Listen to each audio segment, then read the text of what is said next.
Okay, I have a chart up with the prior dual bands, and I have a chart up with the AIQ super bands. Now, if you look, there's the super bands. The super bands are now in that bluish color.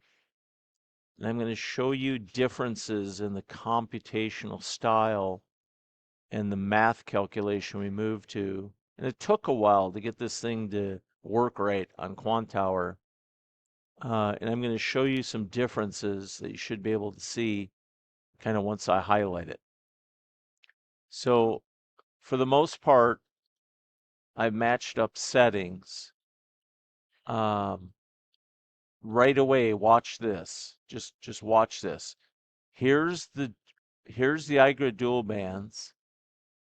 See how there's this, we got a little ripple and like right here, we kind of lift up and there's just see how the line at times has got just a little bit difference in how it's responsive to price. And on the same settings, look at where the super bands are, and they don't really get responsive to price till right at price. And then we go back to a bit more, a little bit more of a smooth overall look. And you can see the ripple here is lagged after the event. We're getting the ripple at the event. That's huge. Right here we get lift, lift, lift, and a little bit of a ripple right in here after the price lift. Here we're getting it into the price lift. That's what I was looking for. I want that precision, that accuracy. Now, I know these are little things, but they make a big difference when you're dialing stuff in. So same concept, completely different math and different calculation style. Here's one that's very noticeable right here. Here's the dual bands. It's like way out here. Even though price is making a move, this one has a reaction to the move right into that final tail end part of the move. And then it's responsive and lifting prior. This one lags a bit. So this is more responsive, and I got 133s set here and 133 here. So they're totally different bands when it comes to calculation style and math used. Now that's the main bands. Now let's go look at the differences on the fast bands. And this is important because where the fast bands interact is where we get crossing lines. And here's some really good examples. Here's the dual bands, and look at that area, the ripples we have. We have ripples all over. We have kind of, I don't know, just that's pretty smooth. So we have areas where it's smooth and then it goes where it's rippling. Here's a little ripple. Here's a lot of ripple. Look at the smoothness of the other ones. That's what I'm looking for. I'm looking for math and plot calculation styles that bring in smoothing without having to add endpoint smoothing. We have no endpoint smoothing whatsoever. Just look how nice and smooth and straight that is, which it should be. Price is linear right there. So why is there rippling on the other ones? And it's just math. You just got to keep playing with different types of math calculation for the math that's reading the price action and then going through a particular calculation style. So right away, I can see that on a 133 setting of responsiveness rate, the dual bands, the old ones are way the hell out or way the heck out here. The other ones are right here. Actually, this is accurate.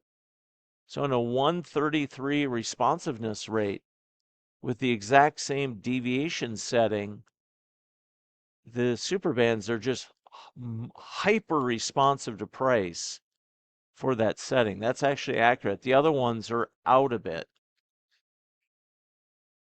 So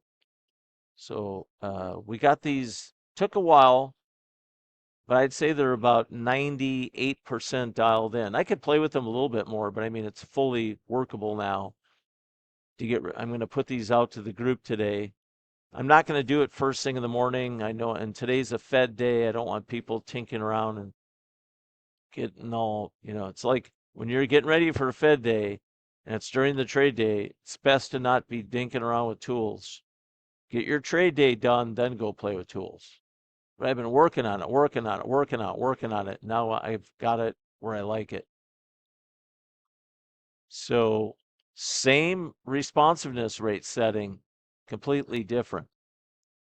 Now, I can adjust the width, and the super bands have really easy. We have a responsiveness rate and a deviation. And fast link, so no, we don't need any endpoint smoothing or any of that stuff. So it's new math, same overall look. All these indicators, it's like fashion industry. You know, is it a polo shirt? Is it a pair of slacks? Okay, that's fine. Well, what is the cloth used? What's the material used or the threading used to make the cloth? How are the pockets situated? How does that buttons, zippers? Everybody in the trading world is making pants and polo shirts. But what they're made out of, how they're made, how things are positioned, the accessories, that's the details.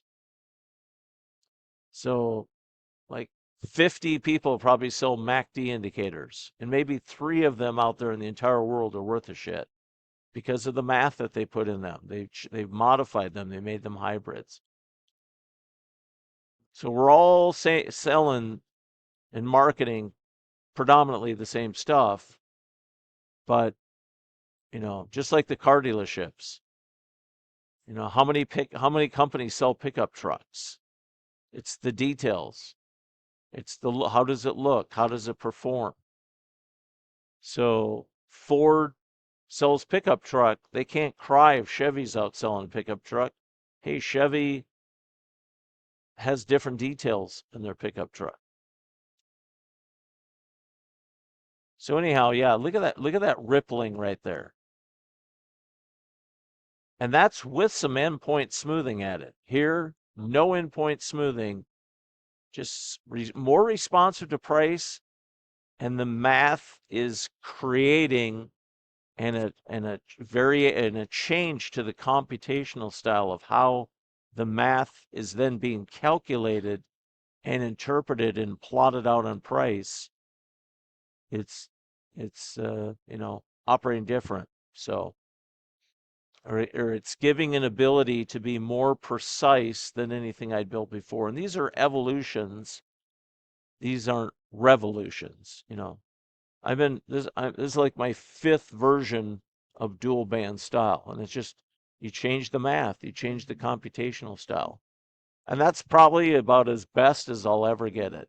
From 2008 to now being on a 5th style of math and computational style, meaning the programming used is different than what we've used in the past, and it took a while to get it to work in Quant Tower.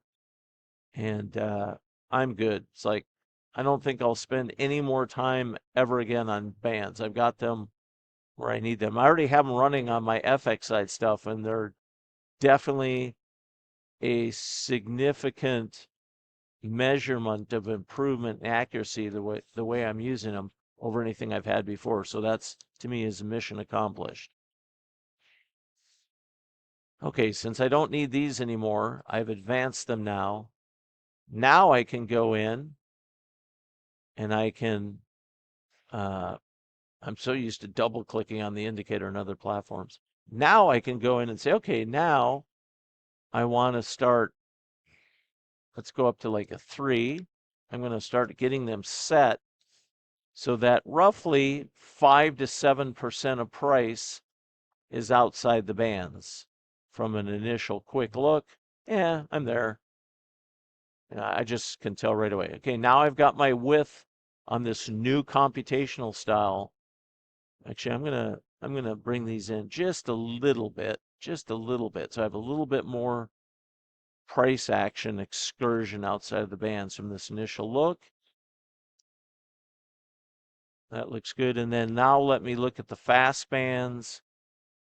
Same thing. I want a certain amount of percentage, about 10% roughly outside. Okay, that's good.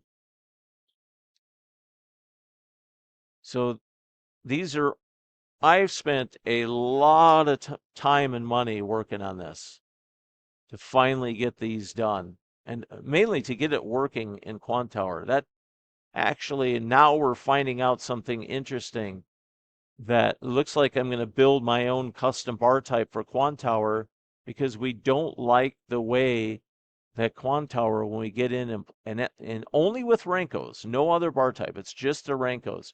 We don't like the way that they integrate with some of our tools and our automated strategy as far as uh, the price, like bar by bar, the closed price and the open price of the next bar when it comes to especially automation. So I'm going to build an offset Renko with an extended wick in Quantower for the Algo IQ group. And it'll just like really make everything beautiful. We have our own bar, our own automated strategy, our own AIQ one indicator, our own SuperBands, and it's only for the AIQ groups. It all integrates together. So yeah, it's a continual process improvement. I thought I'd have these SuperBands out 3 weeks ago, and I just didn't like them yet. And it wasn't, they weren't matching what I had on a different platform. We built these. A programmer and I had a breakthrough. I really liked it. We noticed a definite significant increase in improvement. So I found the math, and my programmer found a new computational style on the platform where we developed them. We're like, wow, this is like 12 point some percent more precise on the crosses for the way we use them in FX institutional trading. Okay, we got to run with this.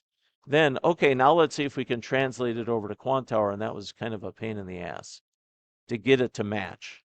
So if I go like on a 1 minute chart of the NASDAQ here and a 1 minute chart of another platform, or a range bar chart on the other platform, this one, now they're so close that we know we've got the full effect of the new math and the new calculation style translated over to Quantower, and these will also be in tick plays. So I will have a major update on the tick play stuff. If not end of day today, tomorrow I'm on my third programmer. The last guy he got pretty far, and then he just like, sorry, I can't do this. And this is the problem. There's not a lot of tick plays programmers out there, and the ones that I've been working with are loaded up with other projects. But I was referred to another one, and I just talked to him, and he says, oh, I'm wide open. I can work on your stuff like full tilt 24/7. So I'm like, okay, let's go. Because I want to hurry up and try to get these tools all deployed and out on tick plays, at least the AIQ indicator before the end of the week, and then have the super bands and the other stuff rolling out into next week. So I did it. I got the super bands done. I love them. They're working great on the FX side. There's a marked improvement in performance. And now I wanted to bring that capability to the Quantower platform for this very limited access Algo IQ group. So the Algo IQ group, we have the new super bands. I'll get them out to my group at some point today. Cognizant that it's a Fed day. If you do have any questions on access in our upcoming July live event, July, August, and I'll be announcing September, October dates tomorrow. So if you have questions on what we do, just go to the gridalgo.com website. And we're for Quantower only. We don't do anything with NT8. No more trading view. Just all the info's here. And again, if you have any questions, info@gridalgo.com.